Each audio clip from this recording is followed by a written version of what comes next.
कोई अल्लाह नहीं ऐसा पैदा हुआ है, चाहे वो चौरसिया हो या सुधीर चौधरी हो, जो हम लोगों को देशद्रोही बोल सकता है। हमने देश के लिए अपना खून पसीना बहाया है और अपनी पूरी जवानी दान दी है, कोई बोल नहीं सकता। किसानों को बोला था तब आप लोगों को बोलना चाहिए था। क्या बोलना चाहिए था? किसानों को देशद्रोही बोल रहे थे। किसानों एक मिनट भाई साहब, जिस देश का नारा जय जवान जय किसान हो, हम एक ही चीज मानते हैं दोनों को, दोनों से ही देश बनता है ना। उसी देश में जब किसान बैठे थे 13 महीने तक और 750 लोगों अपनी आहुति चढ़ा दी अपने आंदोलन के लिए, यही गोदी मीडिया बैठ के उसको देशद्रोही, आतंकवादी, खालिस्तानी, पाकिस्तानी बुला रही थी। आज वही मीडिया है, अगर आप एक शब्द सरकार के खिलाफ में बोलेंगे, कहेगी ये सब तो देशद्रोही है, देशभक्त है ही नहीं। ये जो मीडिया वाले हैं ना, जब आएंगे ना, जब गोदी मीडिया आएंगे ना, उनको जब फौजियों के बूटों के सामने जब रगड़ा जाएगा ना, तब वो बाप बाप चिल्लाएंगे। देशद्रोहियों में और देशभक्तों में यही फर्क है। आप बताओ कितने नेताओं का बेटा जाके सिपाही में भर्ती होने की क्या जरूरत है उसको? बाप का बहुत माल है। तो बाप का माल है, वो माल सब निकल जाएगा जब ये फौजी आ जाएंगे ना। आपके हमारे बच्चों को जरूरत है जवान बनने की, उसको जरूरत नहीं है 7 पुस्तक। उनके पुस्तों को भी भर्ती होना पड़ेगा। ऐसा जब ऐसा स्ट्रक्चर है हमारे देश के पॉलिटिकली बनाया गया है कि आप एक बार बन जाइए, 7 पुस्त तो एमएलए बन के खा जाएगा। आजकल तो मुखिया भी खा जाता है 3 पुस्त। उसी का स्ट्रक्चर की तो बात। देशभक्ति बेटा क्या होता है वो ग्राउंड में पता चलता है, वो एसी में नहीं पता चलता। जब चिलचिलाती उसका बेटा बबुआ होता है, समझे नहीं? वो बहुत प्यार वाला होता है। बबुआ होता है ना, तो फौज जब उसके पे लात मारेगी ना, तब समझ में आएगा बबुआ से टबुआ बना देगी। तब उसमें देशभक्ति का ना वो झबुआ डालेगी। अब हमारे सैनिकों ने संकल्प ले लिया है कि जब तक हम भारतीय जनता पार्टी को इस भारत से जब तक उखाड़ के नहीं फेंकेंगे, तब तक अब चैन से नहीं बैठेंगे। कि हम फौजियों से मिलने में क्यों शर्म है आपको, क्यों डर है आपको? क्या डर हो गया? आप किस बात का? दिवाली में जब हम नौकरी कर रहे थे तब तो आप बता रहे थे कि हम दिवाली में जाते हैं फौजियों से मिलने के लिए। दिवाली हम आपके पास दिवाली मनाने के लिए आए और आपने दरवाजा बंद कर दिया। शर्म की बात है। 91 से हम अन्ना हजारे को जानते हैं और आज हमारे दोस्त जब गए थे, वो भी एक सर्विसमैन है, उसको आना चाहिए। चाहे तुम मरते दम तक तुमको यहाँ तुम्हारी भी श्रद्धांजलि है। कैसे आएगा महाराज? उसका काम खत्म हो गया, अब उसका काम नहीं। कोई काम नहीं खत्म हुआ, उसका काम खत्म कहीं नहीं। उतना ही रामलीला मैदान में 2011 में उसका उतना ही काम था। कहीं नहीं, उसका काम अभी तक जब तक भारत माता की जय, भारत माता की जय, भारत माता की जय। हमारी मांगे पूरी करो, हमारी मांगे पूरी करो, हमारी मांगे पूरी करो। हम सौगंध लेते हैं कि 2024 को इस सरकार की चूल हिला देंगे। सौगंध लेके जाते हैं। हाथ खड़े करिए साहब, बिल्कुल हाथ खड़े करते हैं। पूरा हिंदुस्तान का एक एक सैनिक और जो सैनिक इस बीजेपी सरकार का वोट डालेगा, उस सैनिक का खून असली नहीं हो सकता, नहीं हो सकता असली खून। उसके अंदर सैनिक का खून नहीं हो सकता, अपने माँ बाप का खून नहीं हो सकता। जिस सरकार ने इतनी हमारे को कुचलने की जो नीयत से हमको यहाँ डिटेन कर लिया। अरे हम शहीदों को श्रद्धासुमन करते अपने प्रधानमंत्री महोदय से, वो भी प्रधानमंत्री होते थे। जब किसान उसके घर में गए तो प्रधानमंत्री ने अपने दरवाजे खोल दिए कि मेरे किसानों को बुलाओ। उनको बुलाया, उनकी बात सुनी, वो भी प्रधानमंत्री। सलूट है ऐसे प्रधानमंत्री को। और एक आज के प्रधानमंत्री हैं कि इन सैनिकों से बदबू आती है, इनसे डर लगता है। हम खालिस्तानी हैं, हम पाकिस्तानी हैं, हम आतंकवादी हैं। क्या सैनिकों को बुलाना चाहिए, नहीं बुलाना चाहिए? बहुत दुर्भाग्य की बात है। ये सरकार के जो ताबूत में आखिरी कील ठोकने का काम करेगा जो सरकार ने आज तानाशाही रवैया अपनाया है। नहीं, आपने कहा कि जो सैनिक वोट डालेगा उनके लिए वो उसका खून नहीं, वो पानी होगा। बिल्कुल पानी। लेकिन जिसने इस देश में सैनिकों से वादा करके और जब वो मुकर रहा है, उसका खून क्या होगा? उसका तो खून है ही नहीं, वो तो खून है ही नहीं, उसकी तो बात ही नहीं करें हम। बात तो अपने सैनिकों की बात करते हैं जो आज भी इस पार्टी का चोला पहन के घूमते हैं।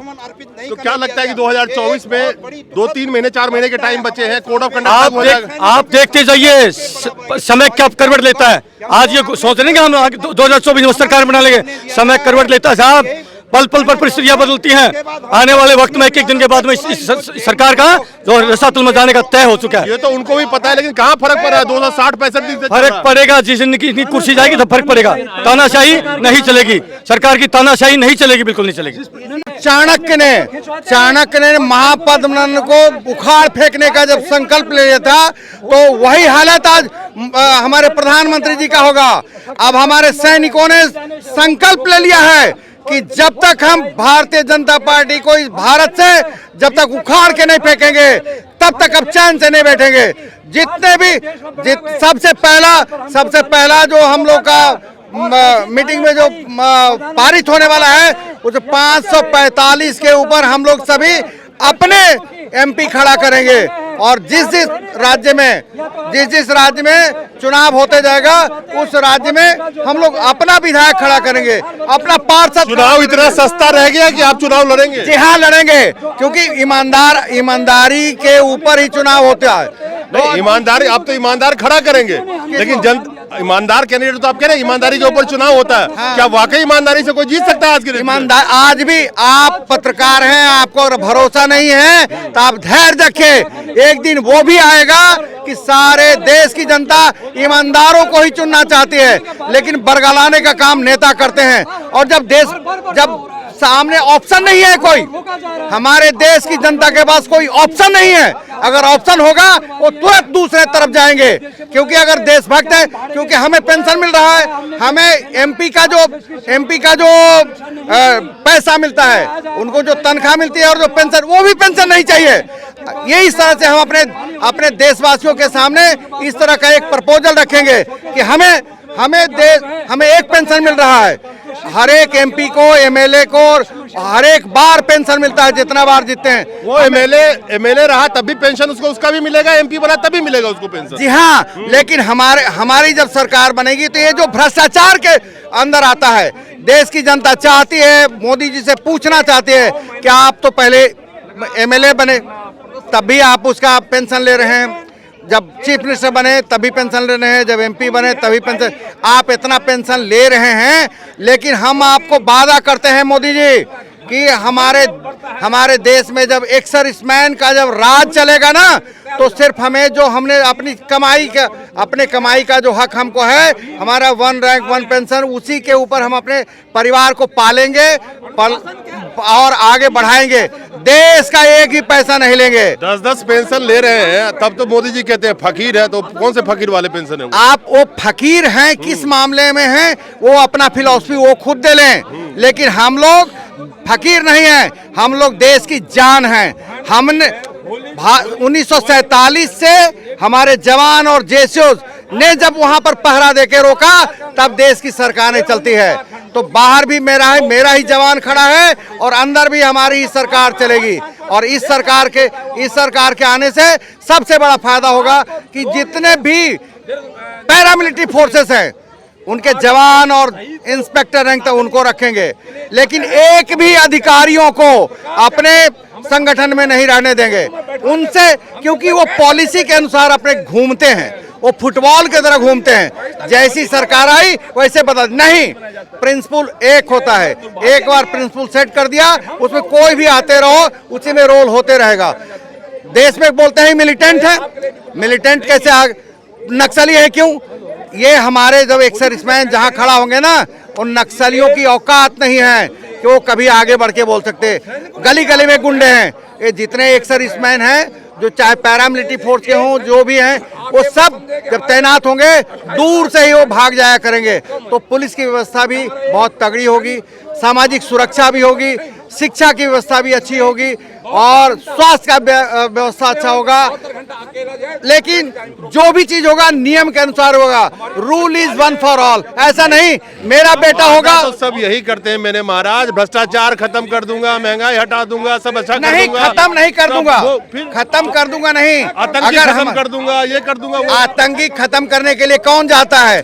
देश की सेना ही जाती है। पॉलिटिकली बात कर रहे हैं, आप कह रहे हैं कि हमारा एमपी होगा, उसकी बात कर रहे हैं। हाँ, जो चुनाव लड़ता है सारे फहरिस्त तो यही गिनवाता है, वो जो गिनाता है। सालों से। अरे वही तो फर्क है, देशद्रोहियों में और देशभक्तों में यही फर्क है। आप बताओ कितने नेताओं का बेटा आज जाके सिपाही में भर्ती होने क्या जरूरत है उसको? बाप का बहुत माल है। तो बाप का माल है, वो माल सब निकल जाएगा जब ये फौजी आ जाएंगे ना। आपके हमारे बच्चों को जरूरत है जवान बनने की, उसको जरूरत नहीं है 7 पुस्तक। उनके पुस्तों को भी भर्ती होना पड़ेगा।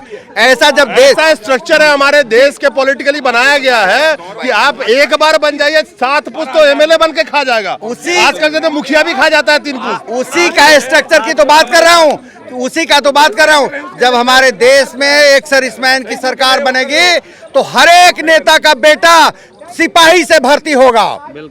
सिपाही से भर्ती होगा तब पता चलेगा कि दर्द क्या होता है और ताकत क्या होता है। इजराइल में देखिए, इजराइल में क्या अवस्था है कि हर एक आदमी का बेटा जाएगा। कई जगह है, कई इजराइल में नहीं, कई कंट्री में। एक उदाहरण दे रहा हूँ, तो उसी तरह से भारत में क्यों नहीं होगा?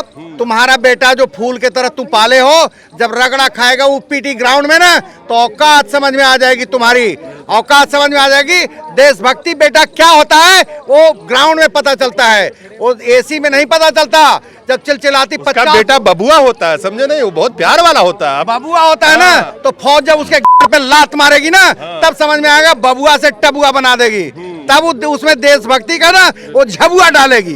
तो जब देशभक्ति का जब झबुआ डालेगा तब वो सामने दिखेगा कि हाँ देशभक्ति क्या चीज होती है। समझिए? चलिए तो पक्का इस बार आप लोग 545 सीट पे लड़ रहे हैं? पक्का। और उम्मीद है पक्का कितने सीट जीतने की उम्मीद है? 545। पहले जब नींव डाली जाती है तो तुरंत नहीं बताया जा सकता, लेकिन पहला स्टेप तो ये होगा कि हम लोग 545 पर अपना एमपी खड़ा करे। कॉर्पोरेट का मित्र भी बनाना पड़ेगा नहीं, फाइनेंस का। अरे फाइनेंस की कोई जरूरत नहीं है। आपके तरह जो भाई हमारे खड़े रहेंगे वो सब प्रचार करेंगे। और जब सांच को आंच क्या, प्रचार में पैसे की कहाँ जरूरत है? अगर आप काम करिएगा तो आपका काम बोलेगा।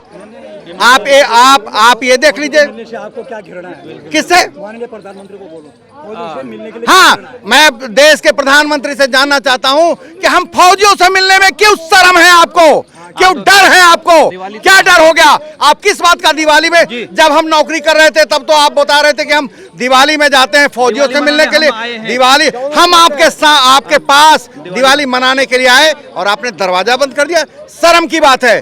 और बोलते 56 इंच का सीना है। मोदी जी, हम लोग सीना नाप के, पहले आप नापा हमारा सीना, उसके बाद हम देशभक्त बने हैं। और आप नेता बने बिना बाद में आपका सीना नपाया गया। हम पहले सीना नापा गया हमारा। नापा सीना महाराज? कौन नापा? किसने? आप कह रहे उनका सीना कौन नापा? अरे नापा मीडिया वालों ने नापा है। मोदी मीडिया ने, हमें मत बोलिए। सारे मीडिया वाले, सारे मीडिया वाले। आपका स्वरूप जब चौड़ा हो जाएगा ना, अभी मोदी जी के तरह जब मोटे हो जाओगे, ये चौरसिया के तरह चौड़े हो जाओगे, ये चौधरी के तरह तगड़े हो जाओगे, तो तब आप भी उसी तरह की भाषा बोलोगे। एक मिनट, तगड़े होते तो हम भी आपको देशद्रोही अभी बुला रहे होते उसी चैनल पे, जिसपे एक बार मुंह नहीं दिखाएगा आपका। आप कोई समझे? और देशद्रोही अलग से बोलेगा आपको। कोई लाल नहीं ऐसा पैदा हुआ है, चाहे वो चौरसिया हो या सुधीर चौधरी हो, जो हम लोगों को देशद्रोही बोल सकता है। हमने देश के लिए अपना खून पसीना बहाया है और अपनी पूरी जवानी दान दी है। कोई बोल नहीं सकता। किसानों को बोला था तब आप लोगों को बोलना चाहिए था। क्या बोलना चाहिए था? किसानों को देशद्रोही बोलना था।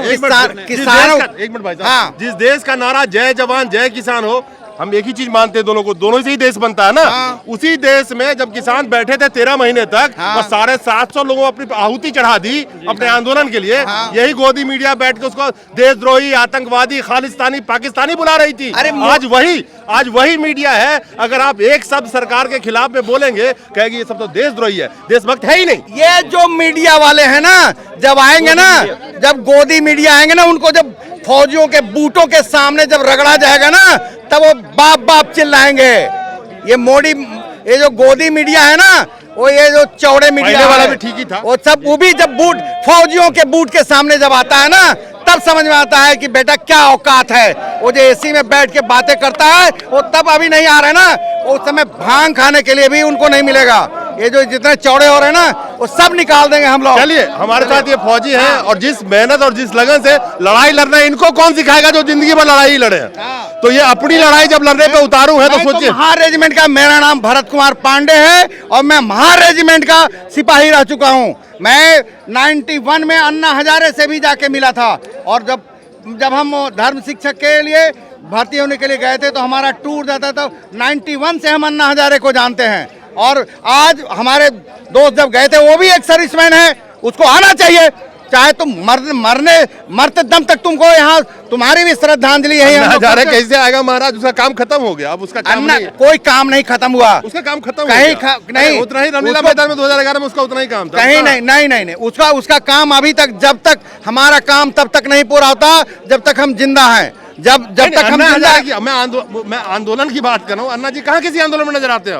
अब भ्रष्टाचार देश में है ही नहीं, सब खुशहाल है।